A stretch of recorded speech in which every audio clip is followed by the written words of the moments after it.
So ఇప్పుడు ఒక company పెట్టుకున్నాం అనుకుందాం సార్. దీంట్లో పార్ట్నర్స్ ఉంటారు, ఇన్వెస్టర్స్ ఉంటారు. లైక్ అంటే మీరు అన్నట్టుగా ఈ డెసిగ్నేటెడ్ పార్ట్నర్స్ పక్కకు పెడితే there are investors for a company. ఒక్కడే మొత్తం పైసలు పెడితే వెల్ అండ్ గుడ్. లేదు అనుకుంటే ఇద్దరు ముగ్గురు పార్ట్నర్స్ని తెచ్చుకుంటాం. ఇక్కడ ఒక డౌట్ ఏంది అని అంటే అందరికీ కూడా ప్రతి ఒక్కరు నాది పై చేయి ఉండాలి అనుకుంటారు. పెట్టిన ప్రతి ఒక్క మనిషి నేను పైసలు పెట్టాను కదా నాది పై చేయి ఉండాలి అంటే నేను ఒక పని చేస్తా 51% తీసుకుంటా.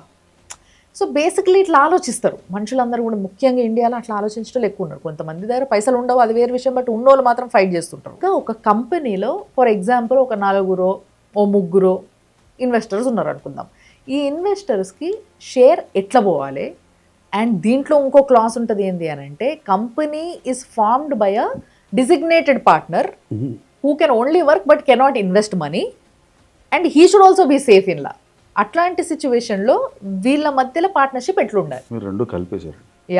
యాక్చువల్లీ రెండు కలిపిన. Company will not have designated partners, LLP will have designated partners. Okay. Partner private limited company don't have director, share holder. Right. Okay. ఇప్పుడు మనం రెండు విడదీసి చెప్దాం. ఎస్.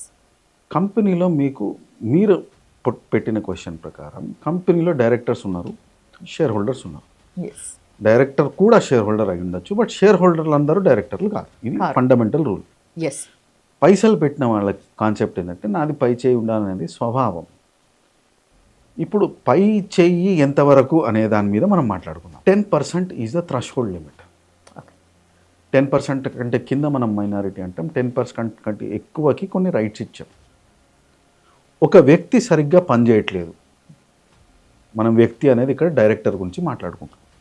ఒక డైరెక్టర్ సరిగ్గా పనిచేయట్లేదు, మూన్ లైటింగ్ అవ్వచ్చు, వేరే బిజినెస్ యాక్టివిటీ స్టార్ట్ చేసాడని మన దగ్గర ప్రమాణం ఉండొచ్చు, ఆఫీస్కే రావట్లేదు ఇంకో బిజినెస్ పెట్టుకున్నాడు ఇక్కడ ఖర్చు వేసేయండి అని కూడా మనం అనుకోవచ్చు. ఇలాంటి సందర్భాల్లో తీసేసే హక్కు రావడానికి మినిమం మీ దగ్గర 10% హోల్డింగ్ ఉండాలి. 10% హోల్డింగ్ లేకుండా మీరు ఆడియన్స్ మాత్రమే. అబౌవ్ 10% మీకు ఎంత ఉన్నా, మీకు 51 ఉండొచ్చు, 10 ఉండొచ్చు, 25 ఉండొచ్చు.